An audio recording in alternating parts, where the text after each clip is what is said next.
Most people believe that a successful negotiation ends in the middle. They call it splitting the difference. You want $10, they offer $6, so you settle for $8 and call it a victory. In the corporate world, we are taught that compromise is noble. But in high-stakes hostage negotiations, splitting the difference isn't a victory. It's fatal. If a hostage taker has 4 hostages and you negotiate to save 2, nobody wins. In his masterpiece, Never Split the Difference, former lead FBI international hostage negotiator Chris Voss reveals an uncomfortable truth. Compromise is often just a lazy, emotional escape from conflict. When you split the difference, you don't get what you deserve. You get a fractured deal built on hidden resentment.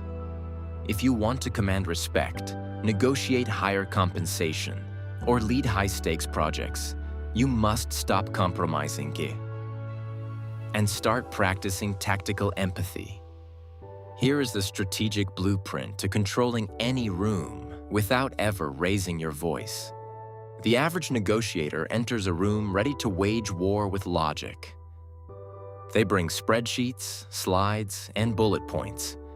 They fail because human beings are not rational creatures.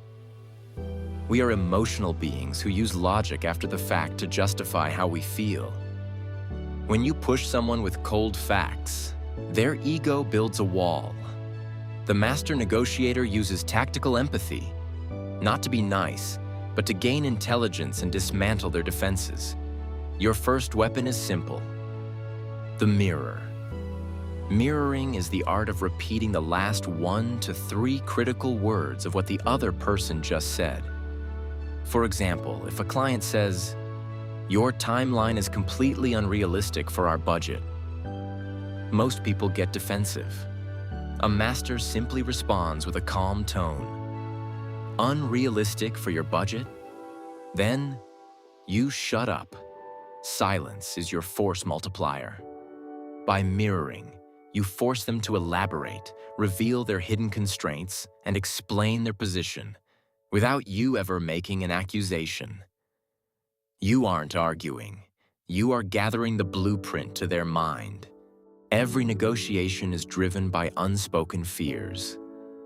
The boss afraid of overspending. The client afraid of looking incompetent. The partner afraid of losing control. If you ignore these hidden emotions, they will silently sabotage your deal. Instead of ignoring the elephant in the room, label it. Labeling is identifying the counterpart's emotion and speaking it back to them using neutral phrases like, "It seems like you're worried about," or "It sounds like you feel micromanaged." Never say, "I hear you." That shifts the focus back to you. When you label their negative feelings out loud, those fears lose their power over the conversation. And your goal isn't to get them to say yes. Counterintuitively, yes is often a cheap, fake answer given just to get you to go away. Your true target is 2 words. That's right. When someone says, "That's right," it means they feel completely understood. Their defensive walls drop, their guard dissolves, and they become open to your influence. Most people fear the word no. In traditional sales, no feels like rejection. But in tactical negotiation, no is where the real conversation begins. When people say no, they feel safe, protected, and in control. So, invite it. Ask, "Is it a bad idea if we review this proposal again?" Or, "Have you given up on this project?" Notice how asking if they've given up triggers their pride. They will instantly reply with, "No, we're just busy," handing control right back to you. Once you have established safety, convert your demands into calibrated questions. These are open-ended questions that begin with how or what. Never ask why. Why sounds like an interrogation and triggers defensiveness. Instead of saying, You can't expect us to deliver this without more headcount. Ask, how am I supposed to do that? Say it with a calm, deferential tone. You aren't refusing their request. You are handing them your problem to solve. It forces them to look at your constraints and find the solution for you.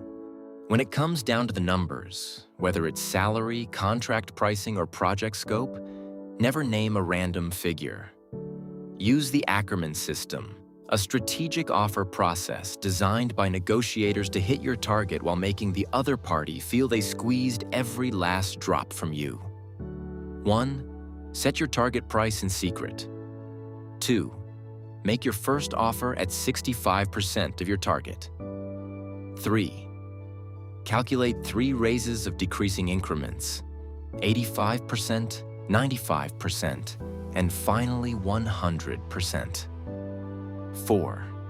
Use precise non-round numbers for your final offer. For example, $87,350 instead of $85,000. Precise numbers look calculated and non-negotiable. 5. On your final number, throw in a non-monetary item that you don't actually care about to show you've reached your absolute limit. By decreasing the size of your steps, you send a subliminal signal that they are pushing you to your wall, making them feel victorious when they accept your final target. Negotiation isn't a battle to be won through aggression or cheap tricks. It is a process of discovery. It is the ability to navigate human emotional needs, uncover hidden constraints, and guide people toward a decision that serves your vision. Stop settling for split outcomes. Stop compromising your worth out of a fear of conflict. Master the mirror. Label the fear. Ask calibrated questions. And command the respect your work deserves. If this strategic breakdown gave you clarity, hit the subscribe button and turn on notifications.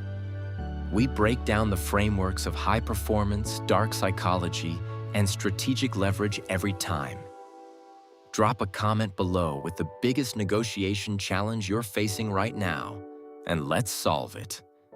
Until next time, keep mastering the room.